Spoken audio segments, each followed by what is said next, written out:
guys, what's going on? Welcome back to Daily Read on YouTube. As usual, the working website is going to be www.realhistory.com. That's www.realhistory.com, where the world's first human beings and all their civilizations were diverse blacks before there were redheads, blondes, non-brown eyes, and non-black skinned peoples. And as usual, if we understand basic genetic science, we know where the first blue-eyed peoples came from, brown-eyed peoples, of course. We know where the first redheads and blondes came from, black-haired peoples, of course, and we know where the first non-black skinned peoples came from. All you have to do is read the scriptures. I'm not religious, but Noah came out unlike any other human being. But he was born like the angels, and his skin was white as snow, okay? So we know it takes two black-skinned peoples to produce non-black skinned peoples, okay? So the whole premise of this website is that before there were any non-black, non-brown-eyed, non-black skinned human beings on planet Earth, every nation under the sun, regardless of phenotypic characteristics or morphological traits, that is hair type, skull shape, nose shape, lip shape, or even the genetic makeup of your body, because we all have different genetic makeup. Okay, so that's the whole premise of this website. Now, so when we last left off, we were talking about the black and brown royalty and nobility of Great Britain. Okay, and I gave you this quick description of the John Mackey, who was a spy. He was a government agent or a spy. He was the author of a great book. It's called Memoirs of the Secret Services. I believe during the reign of Queen Anne and King something, blah, blah, blah, blah, blah, blah. I'm not going to go through this again because it's a long read, and I just wanted to get to the point. So if you want to get to the website, just you can just go online and put Black Britain's www.realhistory.com, and then you put a / Black Britain, and it'll bring you up to Black Britain Part 1 or 2. Or you could just go to the website and check it out and read it out for yourself. Anyways, enough of my rambling. Let's get to it. All right, so I'm just going to give you a quick overview. John Mackey was a spy, and he wrote several books. And one was called Memoirs of the Secret Services of John Mackey during the reign of Queen Anne and King. Okay? All right, so when we left off, and basically the whole premises of this is the demographic shift has occurred in Europe, right? So Europe is missing around 40 million diverse black peoples from the European continent based on my research. For example, Australia today is missing countless scores of black peoples. Black being a color and not a look, right? And we know there was a demographic shift there. The same thing happened in Europe, okay, guys? So the non-black peoples reached Europe around 4,500 years ago from what we now call Central Asia. That's where they hanged out in the caves. They're very barbaric. They ate lice and they rode horses. You really have to research. And I believe they were at war with the Black Huns, and so they were chased up into Europe. And the Black Greeks were the first to fall, right? And so Europe today, and if you understand genetics, you can look at the people and see that they're very admixed peoples. They're not a representation of pure redheads anymore. They're darker brunettes. They're not a representation of pure blondes. They're darker ashy blonde. They're not all non-brown eyes. A lot of them have brown eyes now. And they're not all pink, red, white, creamy white, or pale white skin. A lot of them tan. So they have a lot of admix. However, this mixture is most likely with the recessive phenotype, recessive hair type blacks. That is, black peoples with straight hair, a very sharp nose like Pinocchio, and thin lips, because you have many variations of black peoples, okay? Anyways, so when we left off, we were going based on the description of John Mackey of certain people. And if you were to type their names in the computer right now, you would not get John Mackey's description of the person. It would be a non-black person, okay? So we left off at The Nobility of Scotland. That's one of his books he wrote also, right? So he talked about the Earl of Melfort. And guys, please excuse me, I have a cold. I was sick as a dog for like 4 weeks. I don't know if I had this virus thing, but I was really sick. All right, so excuse me about that. Anyways, this is the Earl of Melfort. Now let's see his description. Okay. Now, perhaps is brother to the Earl of Perth, and was deputy governor to the Castle Edinburgh when Duke of York and Duchess came to Scotland, being very handsome and a fine dancer. He got far into her Royal Highness' favor to be made Lord Treasury Deputy, and on their Highness' arrival at London, he was sent for to court and made Secretary of State, in which post he continued all the reign of King James. King James being black as a Spaniard or a Jew. We have that here also. The king that America gained its independence from in 1776. But that's a story for another day. So in which post he continued all the reign of King James, was created Earl of Melfort, made knight companion of the, I think it's Tissel, and was one of the chief favorites of the court. He is very ambitious, have abundance of lively sense, will stop at nothing to gain his end, a well-bred gentleman,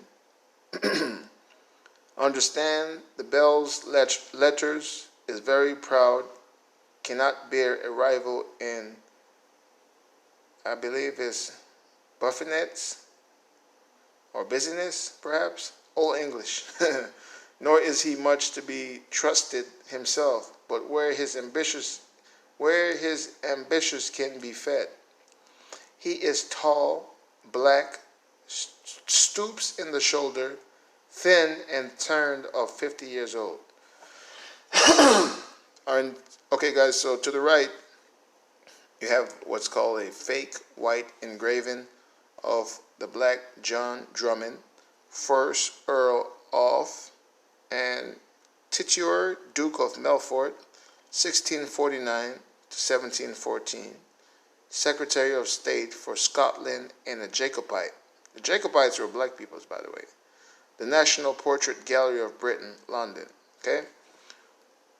So let's just describe him again. Okay? This is the Earl of Melfort. Okay? Fake one on the right.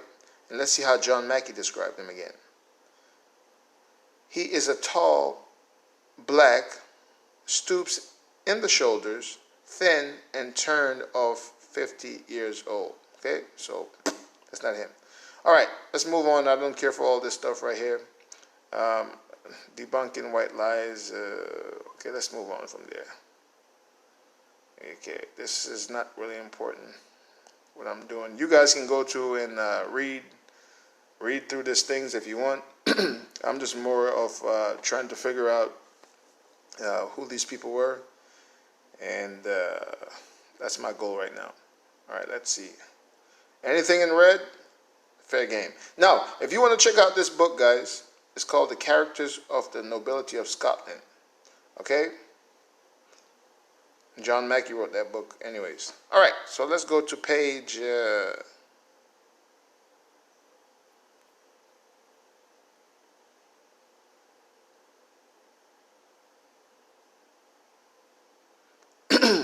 All right, page 180. Wait. It says, please note that the jump from page 177 to page 180 was done by the transcribers. Okay, guys, please realize these people are devils, some of them, okay? They purposely take out information. So we don't have all the information. So we went from page, please note that the jump from page 177 to page 180 was done by the transcribers. So 177 to 180. So 3 pages are missing. I wonder what they were trying to hide. Okay.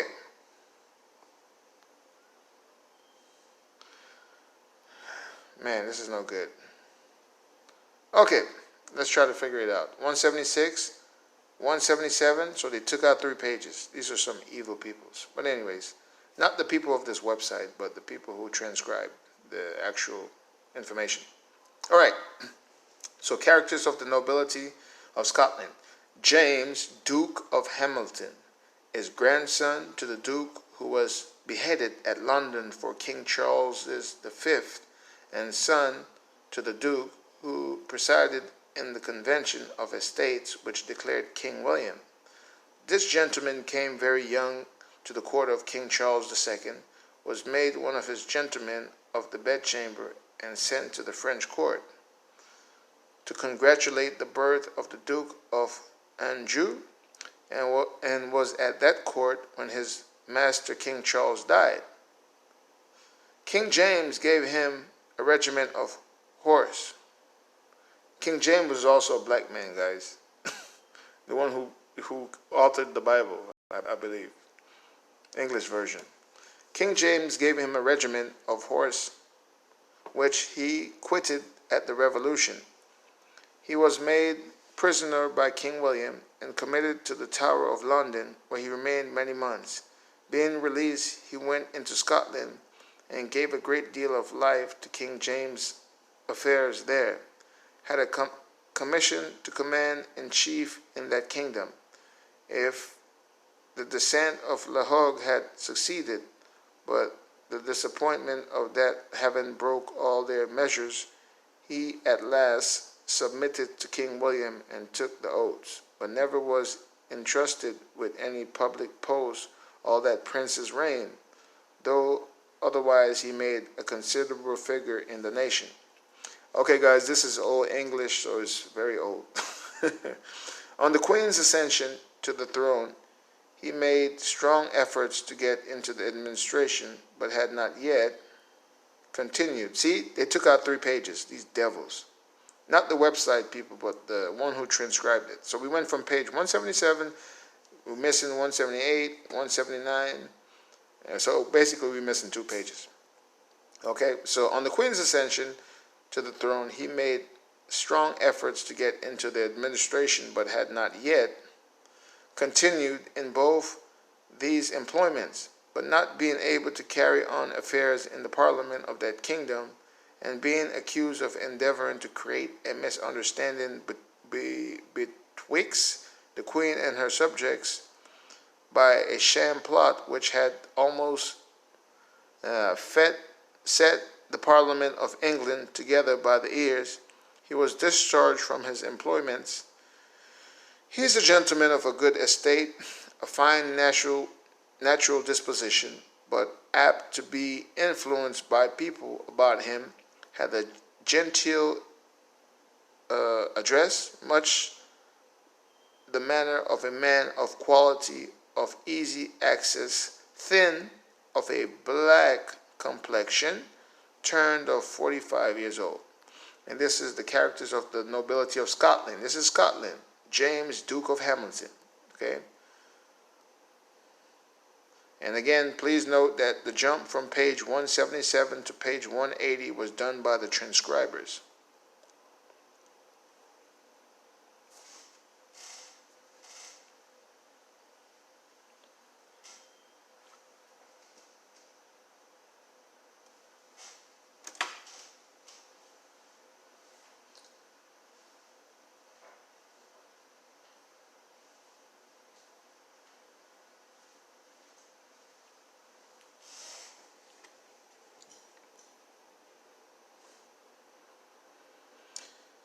Okay, so this says fake white etching of the black James Hamilton, first Duke of Hamilton, by Wenceslas Haller, the national portrait of Britain.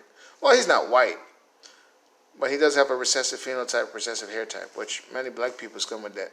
Especially in southern India, you have those variations: straight hair, sharp nose, thin lips. You have them in Ethiopia, still in I'll be southern South America or whatever. Okay, let's move on. Now, guys, here's what I'm going to do, right? Because this is a lot of reading, okay? I want you guys to go in there and check it out. I'm going to read some more. But I'm going to go over, it's a lot to read. And I don't want to take up too much time. I'm beating a dead horse. So what I'll do, guys, I want you guys to go on here and read, please. Okay, I'm going to read some of them. Okay, I'm just going to pick and choose which one to read. Okay, this is the Court of Great Britain, or Characters of the Court of Great Britain. Okay, let's read. Baffil Fielding, Earl of Denbigh, or Denbigh, is representative of the name and family of Fielding. He was gentleman of the horse to the prince in the reign of King Williams, but on the difference between the king and him, quitted that family, and had a regiment of dragoons. I don't know what the heck that is. He is a gentleman of good nature, but is one of the greatest drinkers in England. He is tall, fat, very black, and turned of 40 years old. Okay, let's go over. Let's see, Earl. Let's see, the Earl of Middleton is son to the Earl of Middleton, who was commissioner to the, I believe, first Parliament of King Charles II. This gentleman was sent envoy to Vienna, made Secretary of State for Scotland, and in some time after Secretary of State for England, in which post he continued till the Revolution. And remember, all the revolutions in Europe was to get rid of the last black rulers of those particular lands. For example, the French Revolution was to get rid of the last black rulers of France, and those people who weren't murdered out in the 30 Years' War in France. And those people were deported to what is now called Haiti and Dominican Republic, which at that time was called Santo Domingo. Okay? So remember, Europe is missing about 40 million diverse black peoples of every genetic variation, whether straight hair or woolly hair or curly hair, black peoples. Anyways, he was again the violent measures of King James' reign, and for that reason made no great figure at court. Whilst that prince was upon the throne, yet he continued firm to his majesty's interest to the last, was proof against all the officers made him by King William, and after being frequently imprisoned in England, followed King James to France, where he had the chief administration given him. He is a black man of middle stature, with a sanguine complexion. Sanguine. Okay, look that word up. S-A-N-G-U-I-N-E, and check out what he means. He's a black man. Ruddy was talking about black first. Ruddy is where the sun hits you, and the UV radiation reflects a reddish look, or sanguine, or bloody look. So you see some people, they're so black they reflect blue, or they're so black they reflect purple. Okay, he's a black man, and this is talking about Earl of Middleton. Okay, and this is Britain. He is a black man of middle stature, with a sanguine complexion, and one of the pleasant companions in the world, towards 60 years old. Okay, let's go over here. Nobility of Scotland. Now we left. Oh wait, I think this was Characters of the Nobility of Scotland. Okay, wait, 238. We're still in Scotland. Okay, we're going all over the place, because you might have the King of Britain. That was also the King of Scotland. That was also the King of Ireland. Could have also been the King of somewhere else. You know, one king ruled everywhere. All right. So this is the Earl of Arrow, is representative of the ancient and noble family of Hay, and he hereditary high Constable of Scotland. Please forgive me, guys. This is English is not like English today. It's very different. The present Earl hath retired since the Revolution. He is of a brown complexion, middle stature, towards 70 years old. His son, my Lord Hay, is one of the hopefully left young gentlemen in the kingdom, and an enemy to presbytery not 25 years old.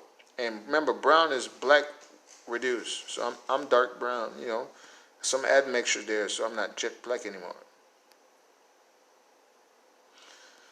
Okay, for those who have stumbled onto this page via web search and wonder as to its meaning and context, here's your answer.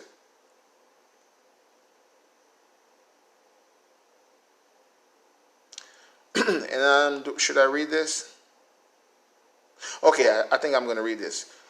Those who research history know that the 30 Years' Wars in continental Europe, 1618 to 1648, and the English Civil Wars, 1642 to 1651, were really race wars, having to do with removing black rule and hegemony in Europe. Though, of course, I'm not going to say that word, I'm just going to say non-black. Though, of course, the non-blacks did not frame it like that at the time.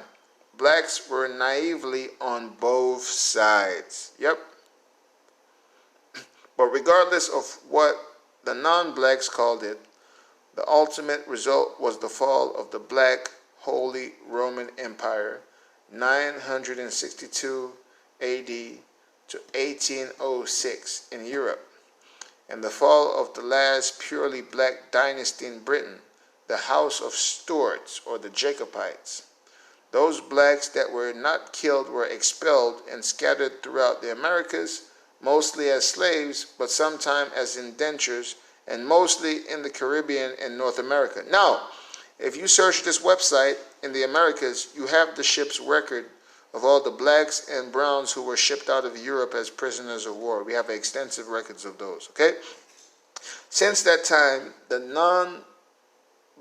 non-black people have busied themselves erasing all evidence of their murderous atrocities and all evidence of blacks in Europe and the entire world for that matter, while at the same time creating fake paintings, engravings, statues, etc., of non-blacks, which they falsely identify as those now erased black people. Note, fake white paintings of probably all of the black British people revealed here can be found at the online site of the National Portrait Gallery of Britain. Okay, and you can click here for the link to the National Portrait Gallery of Britain. But trying to erase the history of an entire population is not easy and can never be complete.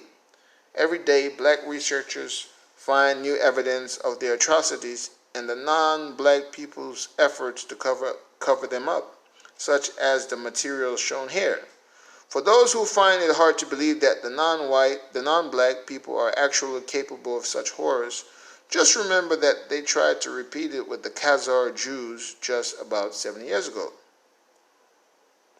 The countries most responsible for the genocide of blacks in Europe are the British and the Germans. It may be of interest to some that they are both the same peoples. Yep. As everywhere else on the planet Earth, the original people of the British Isles were black peoples. The Romans invaded Britain in 43 AD. Roman Britain was the part of the island of Great Britain from 43 AD until circa 410 AD. The Romans referred to the imperial province as Britannia.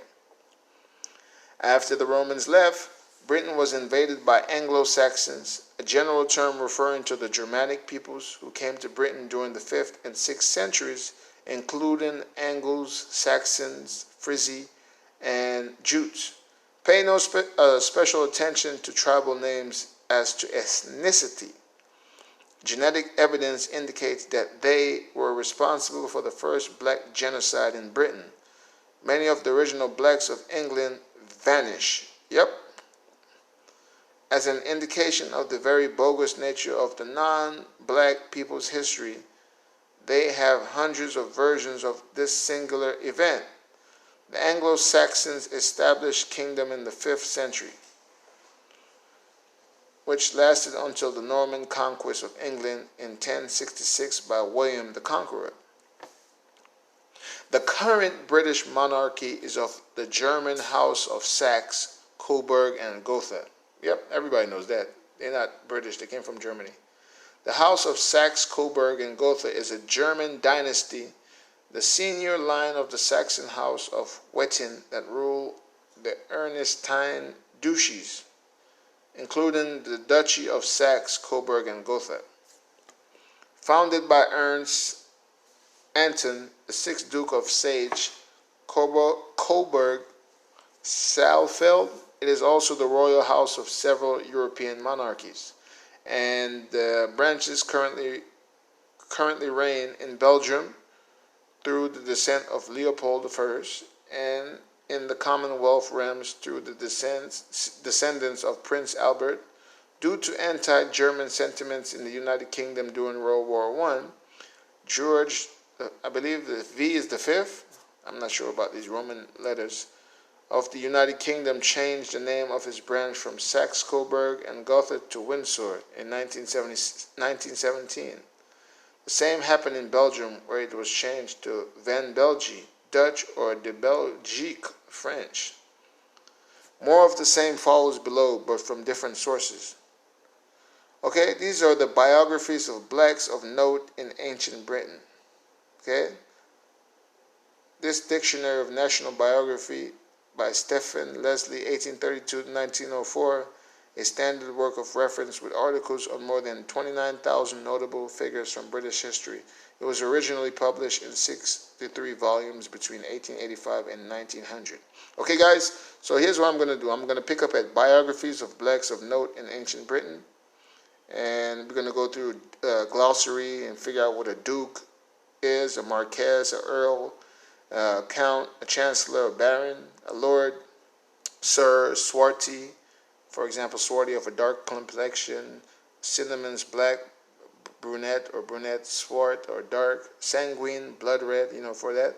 Okay, and so we're going to go through all this, and we're going to look through, and you're going to find a lot of bogus pictures and stuff. So anyways, guys, bear with me. I'm trying to do my best here. I just got on these videos, and talking is not my best point, but I'm giving you information. That's all that matters. All right, guys, so thank you for checking me out. Please go ahead and subscribe if you like the information. If you don't, no problem. You can leave your comment, and, I respect that. And, guys, I appreciate it. Please stay safe, and have a wonderful day. Okay? And please stay safe. Bye.